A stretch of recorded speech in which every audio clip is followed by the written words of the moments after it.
for millennia, people have been looking outside at the sky and wondering, why is the sky blue? You know, and we can talk about the sort of scientific reason why it's blue. The atmosphere, the air absorbs certain frequencies, but transmits the blue frequencies, and so it's the color blue from the sun that is kind of making their way to our eyes.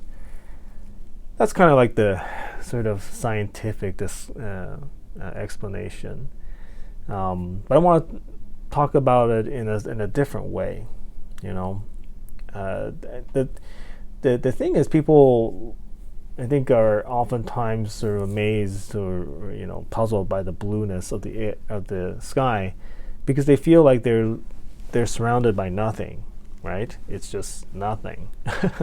But obviously it's not nothing.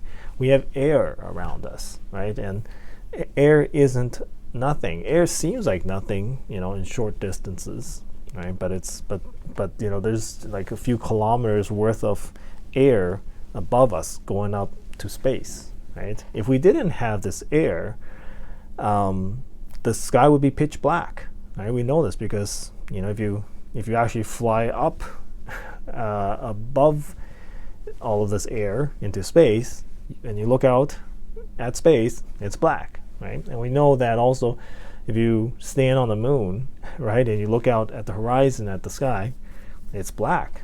If you look at all those moon landing photos, and it's not because of the lack of sun, because astronauts have landed on the bright side of the moon, which is tidally locked to the Earth, right? So it's not that there's no light coming to the moon. It's just that there's no atmosphere to filter out the colors of the sun's rays and just transmitting blue light to our eyes. So that's, if you think about it that way, then it's kind of less puzzling why the sky is blue. It's simply because there's so much air around us. The air is not nothing. It's a medium. And in fact, this is where I'm trying to get to, is the medium is kind of like water. If you look at a large body of water, like the lake or the ocean, it looks blue, right? And if you're in the water and you look up at the surface, it looks blue, right? And I think that's a bit of a coincidence. That the air transmits the blue light to our eyes, and the water also, tends to absorb a bunch of other colors and allows the passage of blue light through. It's a little bit of coincidence. Maybe not, because our air, the atmosphere, is filled with lots and lots of water, water in gaseous form. So maybe it's weird. I don't know. But I think the much more interesting way to think about it is that we are not actually standing in nothing. We are standing in an ocean. Right? We and all terrestrial animals are standing in an ocean. But the ocean is not made of water, it's made of air, right? This gaseous fluid. It's a medium, fluid medium, just like the waters that we see in lakes and oceans. And we are in fact bottom dwellers. We are bottom feeders, us and all terrestrial animals. We're like the starfish, the crabs, the snails, the sea urchins, the coral reef that are on the bottom of oceans. That's what we are.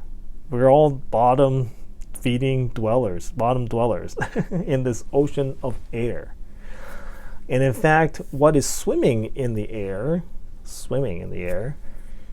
like the fishes that we see in the ocean, in the lakes, it's birds and bats and certain other flying animals. But the swimming animals, in most land environments, it's the birds and the flying insects and the all the flying animals, bats, flying squirrels, whatever. Yeah, they are the equivalent to the fish in the sea. We are not the fish in this sea. We are the starfish and the crabs and all the little shrimp and stuff like that. Sure, we can fly too, because we've since developed technology that will allow us to fly through the air in planes and helicopters and stuff, but like for the most part, we ourselves do not have the ability to swim in the air. We're walking along the bottom of this ocean of air. So yeah, there are plenty of fish in the sea, but we are not the fish. Oh boy. So yeah, anyway, it's just an interesting way to think about things. We are in this aquarium on Earth, where the water is the air, and we're just the little dwellers at the bottom of this aquarium or ocean or whatever. That's it.